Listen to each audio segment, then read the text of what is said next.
YouTube, what's poppin'? It's your boy Retro Rocky. Doing my thing, like always. Trying to get adjusted. Sorry about that.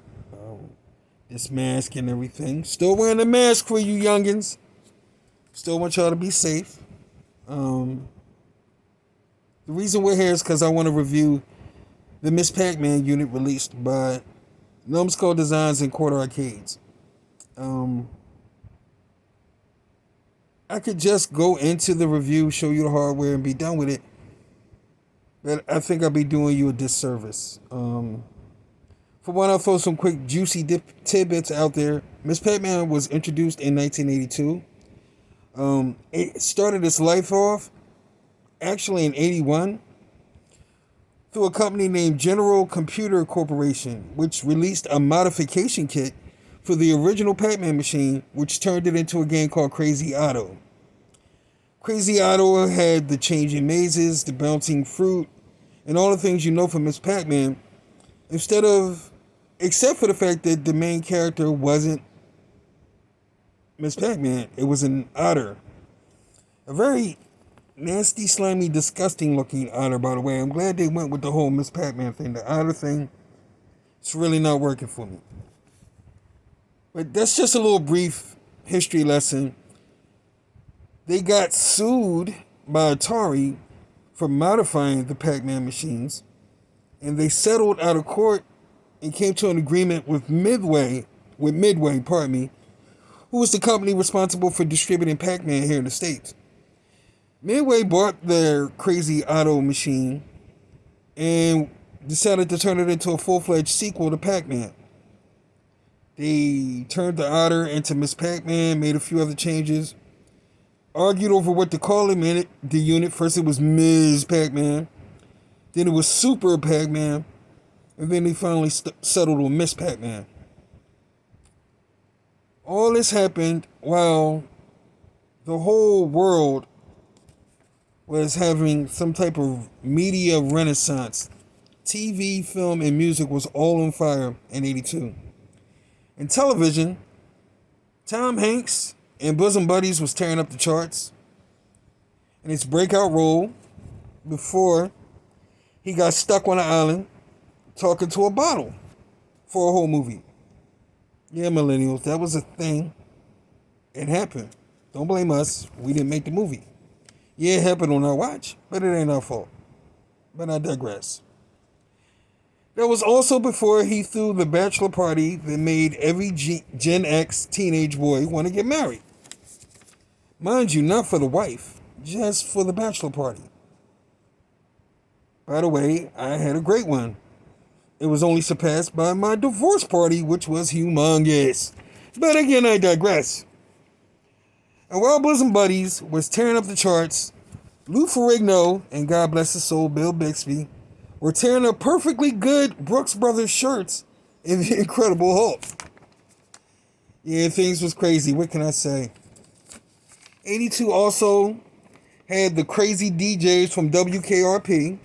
Yes, this was before they became snobs and switched their titles to on-air personalities. The DJs on KRP were tearing up the charts and TV ratings. 82 saw the late great Robin Williams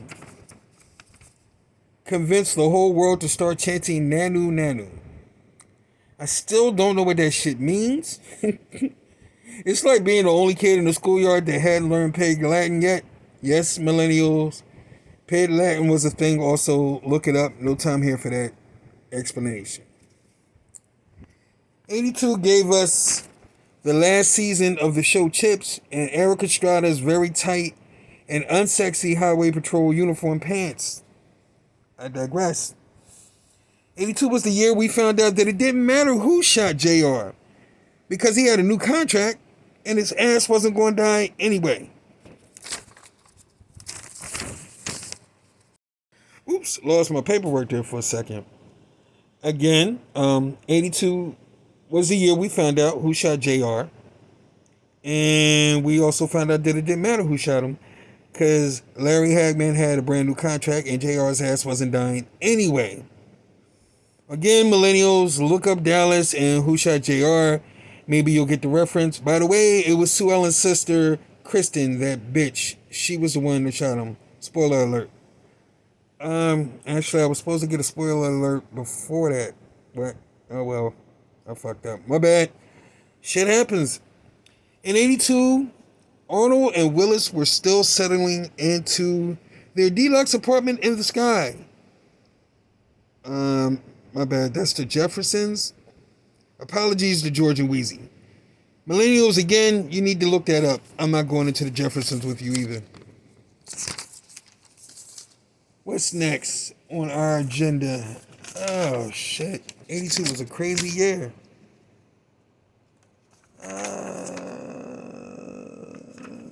Let's see. I want to get this right for you guys. There's a lot of stuff happening in 82. In 82, Michael Knight and Kit were turbo boosting every preteen boy's imagination into overdrive on Knight Rider. 82 saw Nell Carter finally tell the world to give her a break in the show Give Me a Break.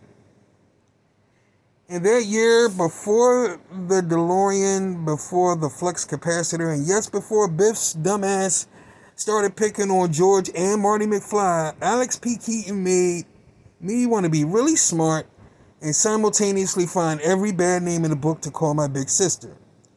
By the way, I settled on Dogface, and LOL for the record, she does her name proud. She is Dogface for life. Thanks, Alex.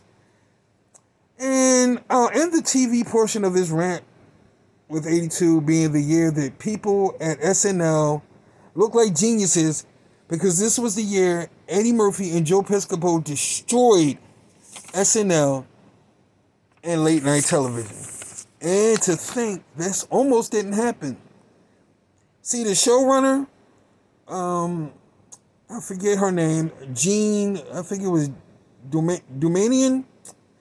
I know her first name was Jean. The showrunner for SNL at the time wanted only one black cast member. And she was keen on a fellow named Robert Townsend. Look it up, millennials. You know the drill by now. The problem was, the talent coordinator, Neil Levy, after seeing Eddie Murphy audition, fought like a dog with a bone for Murphy and just asked any member of Generation X, who ended up being right. Before you could blink, Murphy was the man on TV and film, and SNL was on the clock. Speaking of film, and I'll be brief, as TV went a little too long. Damn, the 80s was the shit, man.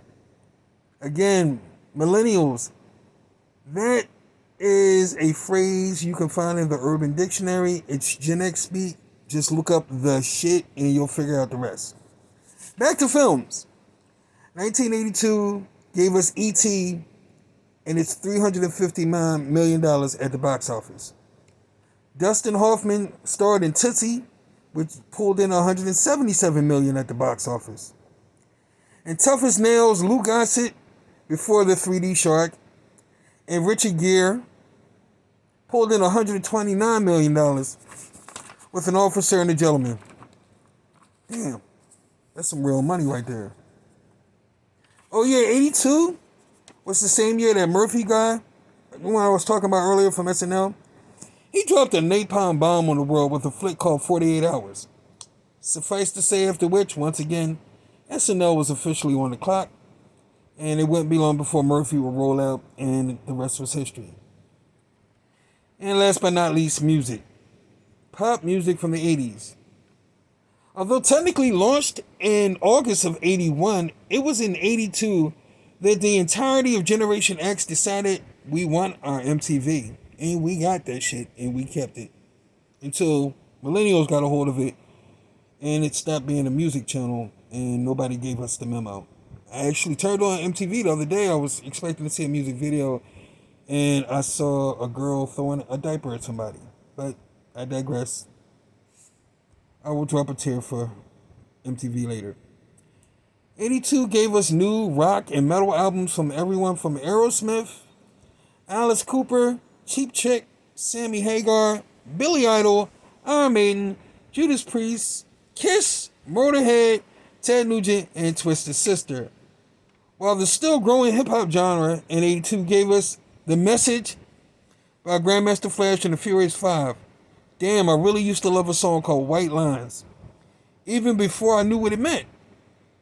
And I really love that fucking song, but I digress. In 82, we also got a guy named Curtis Blow dropping his main album. Wait a minute. White Lines, Curtis Blow. I see some kind of theme developing here. And not a very good one. Get it together, hip hop. And now on to gaming. I just wanted to reminisce with my fellow old heads, my fellow OGs, my fellow over 40 people, so we can think about when the time was a little more relaxed than it is right now. When things were simple. You were bored, you turned on the TV. You were really bored, you went to the movies. And if you were really bored and your parents really loved you, you turned on your video game system. And if you really loved them, your kids, you gave them enough money to go to the arcade. And what did they find in the arcade in 1982? Besides the subject matter of this video? Well, it started off in January when Sega dropped Zaxxon on us. And Miss You Know Who, she showed up in January also. 82 also gave us Dig Dug, Donkey Kong Jr., Jungle Hunt, Pole Position, Pingo, Super Pac-Man, Pac-Man Plus, and Baby Pac-Man. More on that later. Kangaroo, Burger Time. Shut up, I was a fat kid. I'm allowed to talk about Burger Time. And Food Fight. Moon Patrol, Sinistar, Robotron 2084, Joust, Gravatar, Tron. Yes, the game in the movie was actually a real game. And it was in arcades, and it did really well. We also got Time Pilot, Cubert, Mr. Do, and Burger Time. Did I mention Burger Time twice? Told you. Fat kid. Sorry about that. Back to Miss Pac-Man. Now that you know the music, the movies, and the games that were popping up all around Miss Pac-Man, we can go on to worrying about this unit in the game itself. Just a little background information on Ms. Pac-Man, just so you know. I might touch on this again later on. For right now, I'll go into it briefly. There was a lot of crazy stuff going on between Midway and Namco in the years between 81 and 82.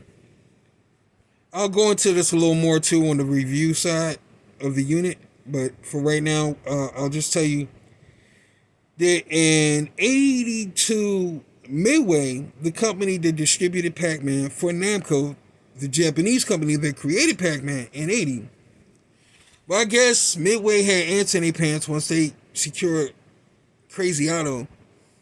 And 82 saw the release of Baby Pac-Man, which was a hybrid unit where you play Pac-Man and a pinball machine.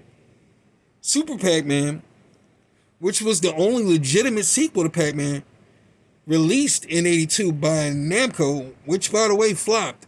Super Pac-Man didn't do well. And Ms. Pac-Man. Ms. Pac-Man was the very legal, very unauthorized reproduction of Pac-Man, sequel to Pac-Man, spinoff of Pac-Man, derivative of Crazy Otto, whatever you want to call it. The truth of the matter is the game should have never existed. Namco got lucky, though. Because if Midway had never produced Crazy Otto / Ms. Pac-Man, the whole Pac-Man franchise might have died with Pac-Man. Because I can't say enough how much of a flop Super Pac-Man was. It didn't nearly get the response, the reaction, or the dollars generated by Ms. Pac-Man.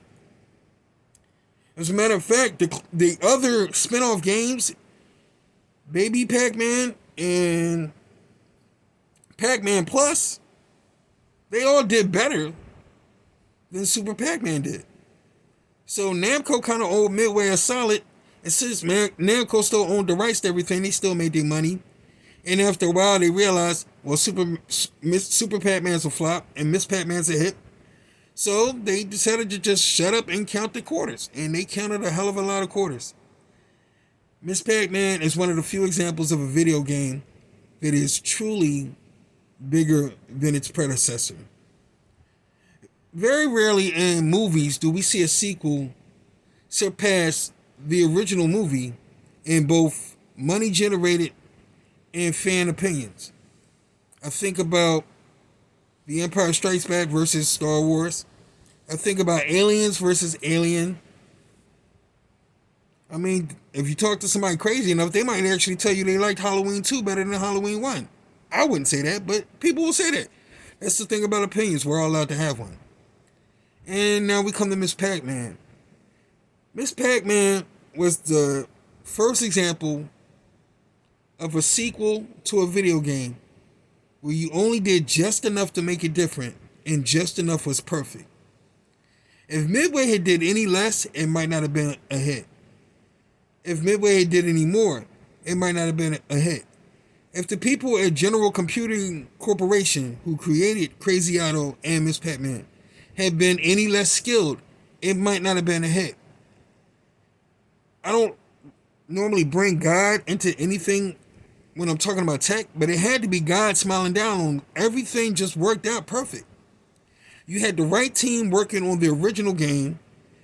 You had a parent company with big enough balls to do whatever it took to get the game out, even without Namco's permission. And then you had the parent company, the creator of the franchise, being humble enough to say, okay, we got it wrong, y'all got it right, let's roll with it. And at the end of the day, we got one of the greatest, not just sequels, but video games of all time. When I think about 82, I think about a time when you would go into an arcade as a little boy and get mad at girls. And why were you mad at girls? It was bad enough they started playing Pac-Man a little bit. It was really bad when they started playing Centipede. And now Ms. Pac-Man is out. So now, if I go to Centipede, I can't get on it. There's a little girl on Centipede. If I go to Pac-Man, I can't go on it for a while because there's still some girl playing Pac-Man. Even if I went to Donkey Kong, I couldn't get on it because there was a girl playing. Girl power was becoming a thing in video games. And Ms. Pac-Man was the icebreaker. Ms. Pac-Man was when girls said, move out of the way, I got next. It was the first time besides Centipede when I really remembered a video game where often girls were better than guys. And that's not being sexist in reverse. I'm not hating on us fellas. I just gotta get the ladies props. When they found something they like, i.e. Pong, i.e. Pac-Man, i.e. Ms. Pac-Man, i.e. Donkey Kong, it was proof to the gaming industry that if they started thinking outside the box and started trying to do things to truly incorporate all of the masses, that they can make even more money. Because now they had just as many women and girls throwing quarters in machines as guys. Ms. Pac-Man to me represents a beautiful time. It represents the time when a hobby that was mostly relegated to dark, musty, cigar and cigarette-filled arcades or to a boys' clubhouse where girls weren't allowed. 82 was a time when the girls got to come to the party. And boy, did they show up to the party in masses. And did they show up prepared with skills and dexterity and reflexes and rolls of quarters from their moms and dads. And they were going to be heard, and they were heard. The salvo was fired. The shot was across the bow. Girls were here to stay, and they weren't going anywhere. And I think us, as a society of gamers, in the game industry was a lot better because of it. So Ms. Pac-Man is so much more than just a game. It's a watershed moment in the hobby of gaming. A moment I'll never forget. I can remember sitting down with my sister playing Ms. Pac-Man, or with my cousins, Crystal and Tamika. And it was just a fun time. And we had a fun time. And it was through Ms. Pac-Man that a lot of girls discovered Space Invaders. They discovered Cubert and Dig Dug and all these other cute games that both girls and guys could play. It's a beautiful thing. And I think that's one of the reasons why the Nintendo Switch is such a popular system. It's a system that isn't catering to any one demographic. It's not a guy's system. It's not a girl's system. It's a y'all system. As in, y'all take it, y'all make it what y'all want it to be, y'all run with it, and y'all have a blast with it. And I think gaming is always better when everybody shows up to the table. I'm talking black, white, Asian, Latino, women, and men. Old and young. For you young people, as crazy as it might sound to people over 40, for you young people that never played Ms.Pac, man, it's a million ways to play it now. Probably a million ways to just hop online and play it for free in some like Java little thing. Do yourself a favor. Go visit a piece of history. And then come back to my channel. Hit the like button. Hit the subscribe button. And give a shout out to Numskull and Quarter Arcades for preserving a very important piece of history. You guys did another bang up job. And like I said before, I promise, as soon as my finances right, Galaxian and Digged Up will be in this situation, and I'll be reviewing them. Numskull, good job again. Shout out to all my people. Y'all know who they are. I say their names all the time. Sega Lord X, Adam Corlett, Metal Jesus, Glenn's Retro Show, Average Consumer, Marquez Brownlee, Flossie Carter, my cousin Jake, who I'll be introducing to the world soon. But just remember, you asked for Jake. So once you get Jake, he's like a skin rash. He doesn't completely go away. Even when you thought it's going away, he comes back. You've been warned. Jake is coming. Anyway, peace out to everybody on there. Top Hat Gaming, man. Slope's Green Room, DJ Slope, what's up? Holla at me, Retro Rocky, doing my thing. Again, Numskull, peace. I hope everybody over there in UK, across the pond, are being safe, practicing your social distancing, wearing your mask. I'm Retro Rocky. I love everybody out there, and I'll holler.